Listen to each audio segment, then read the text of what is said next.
Hi everyone, it's Chenzo from RealityArtPod, here to talk about part 2 of the 2-night premiere of Big Brother 26. Last night, half the house guests moved into the house and met AI Ainsley, who tricked their asses, leading to Mackenzie receiving an advantage and Chelsea getting a disadvantage, but more on that later. I put a link in the description so you could watch my previous recap and my cast assessment. Also, the live feeds start tonight at midnight. If you don't have your Paramount Plus already, you can try it free using the link in the description, and follow the instructions to get a free sticker from me. If you like the videos, consider liking and subscribing, but let's dive into it. Let's get started with what's Julie wearing. Now, I was a big fan of what Miss Chen Mooney was wearing last night. This episode was filmed back to back with that, so she changed into this. She's been eaten by a rose in a red, angular, polyester nightmare. You can just tell that she hates wearing this outfit too. We meet the second batch of house guests, starting with Quinn, who's so happy he humps the sound guy, plays cymbals and soccer. He's a 5'6" king and gets roasted by his Zingbot cutout. Notoriously married mom Brooklyn refers to herself as a spicy cupcake and mentions she's a former Miss America and is committed to being classy, sassy, and badassy. Matt calls himself an urban cowboy and does a lot of himbo activities in the woods. He's open to a relationship and looks tall enough to qualify for Mackenzie's time. Lisa, the celebrity chef from California, shows off some of her looks, and she's definitely qualified to call herself a vibes curator because apparently she's Paris Hilton's chef, which is awesome. Chronic tweeter Leah from Miami thinks she'll be judged as a dumb blonde, but that's not true because she has an underwear company and she's a chubby chaser.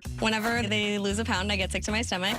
Cedric is an ex-Marines intelligence analyst from Idaho, and that's all he can tell us. The rest is classified. He says he has a nickname of Playboy based on all the dates he goes on with women. Why do I feel like the word dates is used loosely? T-Core makes and sells crochet and wears a cute, silly hat. I love her creations. Michelle Obama complimented her art. She acknowledges her accent consisting of London and Chicago and was raised by two moms to be a self-described king of the nerds. Kenny the cop was motivated by losing his brother from addiction to become a cop and take on the drug game himself. He plans to lie about being a cop, and I think nobody would ever suspect a thing looking at him. Julie brings them all out, and this group is really showing Julie up in the looks department, especially Quinn, T-Core, and Lisa, whose looks are gaggy. Quinn, T-Core, Leah, and Matt are first to enter. Leah calls Matt a Prince Charming type, but insinuates he may not be chubby enough for her, but she wants to work with Quinn. T-Core pins them as jock, popular, nerd, and by BB11 standards, identifies herself as offbeat. The rest of the players join them. Kenny doesn't want them to know he's a cop, but Cedric Giesling instantly notices that Kenny has an American flag tattoo and must be a veteran or a police officer. Julie packs the house guests into their cubby holes where it's time to do it all again. They're told that the other group has already voted for a house guest, and they meet Ainsley again, so here's this girl Ainsley giving her whole monologue. Why do we have to watch this again? This could have been a lot more interesting if it was a different character with a different monologue, but they get to their voting. Cedric sees Ainsley as someone he would potentially flirt with. Leah loves the idea of another competitor. Matt isn't buying that Ainsley is a real person and doesn't like her or her outfit. They show the votes. This group told Ainsley to kick rocks by a vote of 6-2, with the only two being Leah and Quinn. The animation for Robot Ainsley is really terrible, especially here, and I can't believe they referred to this as cutting edge technology. For the upgrade competition, they have to take computer chip puzzle pieces from the back wall and put them into their slots while the room spins like Poltergeist. Quinn goes first and stumbles around with his comically large vapes while calling himself unathletic. Leah giggles her way through it and obviously does worse than Quinn. For the downgrade competition, they need to use their face to transfer a disc along a plexiglass maze. To drop the discs in 3 slots, they have 60 seconds to complete this, and whoever has the least discs in the slowest time will be downgraded. Brooklyn goes first and bodies this like she's done it before. She gets 2 quickly. T-Core has some funny visuals and gets 2 as well. Matt does terribly, being the first person to drop his multiple times. He gets 2 slowly, telling us this is the first time his pretty face has let him down. Lisa starts off with a weird velociraptor pose strategy, but figures it out and gets 2 discs. Kenny has been cleaning up the streets for years, and he puts his undercover experience to good use, dropping it low, girl, and he gets close to getting 3. Cedric tries to use his best concerned face to move his discs, and he gets 2 in the slowest time, so it looks like Quinn will get the upgrade and Cedric will be downgraded. Julie sends the other batch of house guests back into the house, completing our group of 16 for the summer, and Ainsley speaks to the group again, telling the players who are upgraded they'll be notified in secret, and telling the group that Chelsea and Cedric are downgraded. Their punishment is they'll be BB AI mascots who aren't eligible to play in any competitions this week, but can be nominated. Julie also tells us that on Sunday there will be a deepfake HOH, America's veto, and on Thursday Ainsley is changing the rules for the eviction. So let's tie a bow on this. I try to save my opinions to the end as much as possible. Firstly, I want to talk about the 17th house guest being Ainsley. I don't mind this twist. I thought it was actually pretty entertaining to see the house guests get tricked with riddles as they entered the house, signaling to them to be on their toes for the rest of the summer. What I didn't appreciate is the show lying to us and telling us there was going to be a 17th house guest. Lie to the house guests. Don't lie to me. I get enough bullshit in my day-to-day life. By way of house happenings, we saw that Leah wants to build a relationship with Quinn, which might be something. That alliance could be really beneficial for her. We also saw Kenny being instantly clocked by Cedric, which really isn't a good look for Kenny. Quinn and Mackenzie both have advantages, so they're both off on a good foot in the game. This punishment for Chelsea Ainsley and Cedric really is bad for them because I feel like most HOHs would put them both on the block, right? Easy nominations, you lost the challenge, but if they're both on the block, I think there's a high probability for a backdoor, especially when we saw Kenny and Tucker both get kind of negative content that kind of felt like editing hints. We have some twists coming up, a deep fake HOH. My theory is probably just a secret HOH. There's America's veto, especially with this being an election year. I think we're going to be voting a lot this season. We're probably just going to be voting to give someone a veto. Maybe they'll tell the house guests that it was an AI decision, but AI really stands for America's influence or something. And Ainsley is changing the rules for the eviction. Could we be the ones voting for who goes home? Which I like, but let me know in the comments, what do you think all these twists mean? What are your predictions for Sunday's episode? If you like the video, consider liking and subscribing. I'm going to be up all night long watching the live feeds. I tweet a lot about the show and the feeds, so follow me on Twitter to be part of that conversation. Until Sunday, have a nice weekend. Bye.